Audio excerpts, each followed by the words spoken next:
Hi guys, நம்ம already ஒரு ப்ளவுஸ்னோட first part பார்த்துட்டோம். இப்போ அதோட செகண்ட் பார்ட்டு பார்க்குறோம். இதில் பேக்கை வச்சுட்டு ஃப்ரண்ட்டை நம்ம ட்ரா பண்ணுறோம். இப்போ இதில் பார்த்தீங்கன்னா பேக் கட் பண்ணதை எடுத்து ஃப்ரண்ட்டோட ஷோல்டரு அண்டு ஆம்கோல் இதெல்லாம் சும்மா அப்ராக்சிமேட்லி மார்க் பண்ணியிருக்கேன். இந்த மார்க் பண்ணுறதை எடுத்துகிட்டு இப்போ பாருங்கள், நெக்கில் வந்துட்டு அப்ராக்சிமேட்லி கொடுத்துருக்கேன். ஷோல்டர் எக்ஸாக்டாக பண்ணிக்கணும், ஹாம்கோல் எக்ஸாக்டாக பண்ணிக்கணும். இதை பாருங்கள், இந்த மாதிரி பாடி சைடில் அப்ராக்சிமேட்லி பண்ணிக்கணும். சரிங்களா?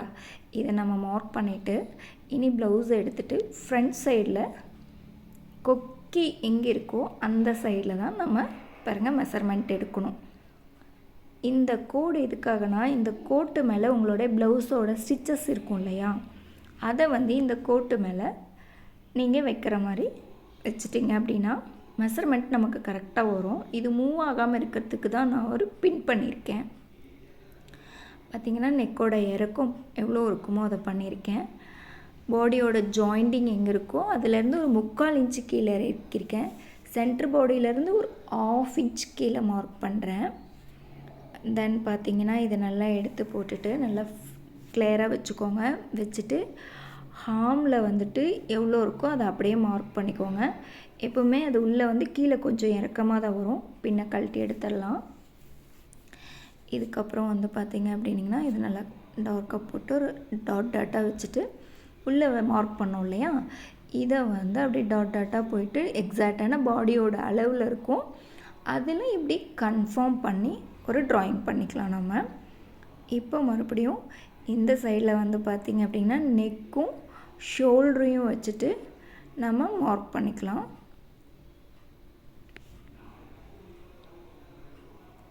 இது பாடியோட அளவில் இங்கே பாருங்கள், ஹாம்கோல்லேருந்துட்டு 1/2 இன்ச் கீழே இறங்கி வச்சுட்டு பட்டியும் பாடி சைடும் வச்சு 1/2 இன்ச்சில் ஒரு மார்க் பண்ணிக்கணும். இதை மார்க் பண்ணி முடிச்சுட்டு அந்த சென்ட்ரு பாயிண்ட்டை எடுத்து நீங்கள் நீட்டாக இங்கே பாருங்கள் ஃப்ரண்ட் டு சென்டர் வரைக்கும் இந்த மாதிரி மார்க் பண்ணிட்டு நெக்கும் அதோட ஷோல்டரும் இந்த மாதிரி எல்போ போட்டுக்கோங்க. போட்டுட்டு டேப் வச்சு 1 இன்ச் மார்க் பண்ணிக்கோங்க.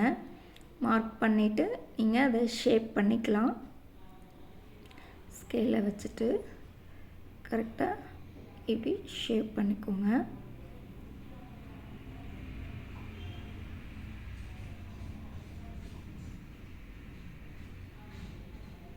ஷேப் பண்ணிவிட்டு இந்த ஃப்ரண்ட்டில் டாட் எவ்வளோ இருக்கோ அதை எக்ஸாக்டாக மார்க் பண்ணி 3 டாட் இருக்கும் இல்லையா, அதில் இந்த ஃபஸ்ட்டு டாட்டு இந்த மாதிரி அது எவ்வளோ இன்ச்சஸ் இருக்கோ, எனக்கு இப்போ 2.5 இருந்தது, நான் 2.5 எடுத்துட்டேன். அப்புறம் இந்த டாட் பார்த்திங்கன்னா ஹாம்லேருந்து வர டாட்டு எனக்கு 4.5 2 பாயிண்ட்ஸ் வந்திருக்கு. ஸோ சேம் நீங்களும் உங்களுடைய ப்ளவுஸில் என்ன அளவு இருக்கோ அந்த அளவில் வச்சுட்டு நீங்கள் கரெக்டாக மார்க் பண்ணிக்கோங்க. அந்த இடத்த இன்ட்டு போட்டுக்கோங்க. இனி ரொம்ப முக்கியமானதான் சென்டர் டாட்டு.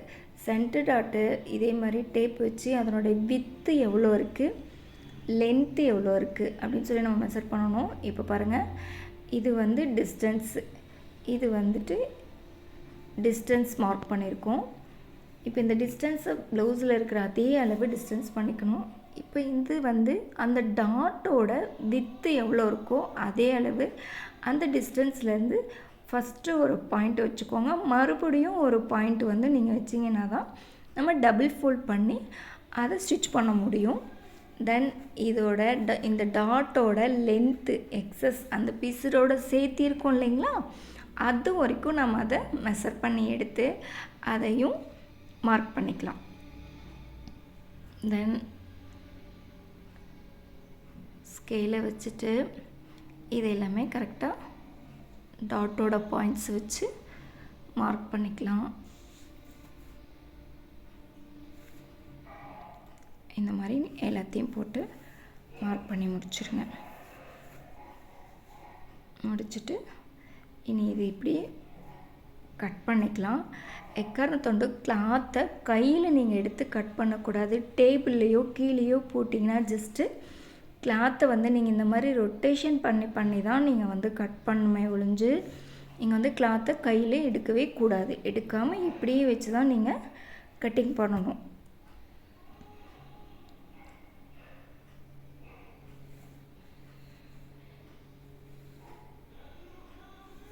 இந்த மாதிரி ஃபுல்லாக பொறுமையாக கட் பண்ணுங்கள். ஏன்னா எப்போவுமே நீங்கள் வந்து கையில் இழுத்த மாதிரி பண்ணிட்டீங்க அப்படின்னா, ஏன்னா டபுள் பீஸாக போட்டிருக்கோம், இதனுடைய ஷேப்ஸ் எல்லாமே மாறிடும் உங்களுக்கு. ஸோ அதுக்காக தான் சொல்கிறேன், நீங்கள் கையில் எடுக்காமல் இந்த மாதிரி கட் பண்ணுங்கள். இதை கட் பண்ணி முடிச்சுட்டு என்ன பண்ணுறீங்கன்னா, இனி அந்த டாட்ஸ் எல்லாம் இங்கே பாருங்கள், நான் இதனுடைய டாட்ஸ் எல்லாமே நாச்சில் போடணும். அப்போ தான் நம்ம மெஷர்மெண்ட் ப்ளவுஸ் இல்லாமல் டக்குன்னு நம்ம வந்து ஒர்க்கை வந்து கம்ப்ளீட் பண்ண முடியும். ஸோ குயிக்காக பண்ணணுன்னா இந்த மாதிரி மெஷர்மெண்ட்டுக்கிட்ட எல்லா இடத்துலையும் இந்த மாதிரி சிசர்ஸ் வச்சு எட்ஜஸில் நாச்சில் போட்டுக்கோங்க. போட்டு முடிச்சுட்டு இங்கே பாருங்கள், இந்த இடத்துலையும்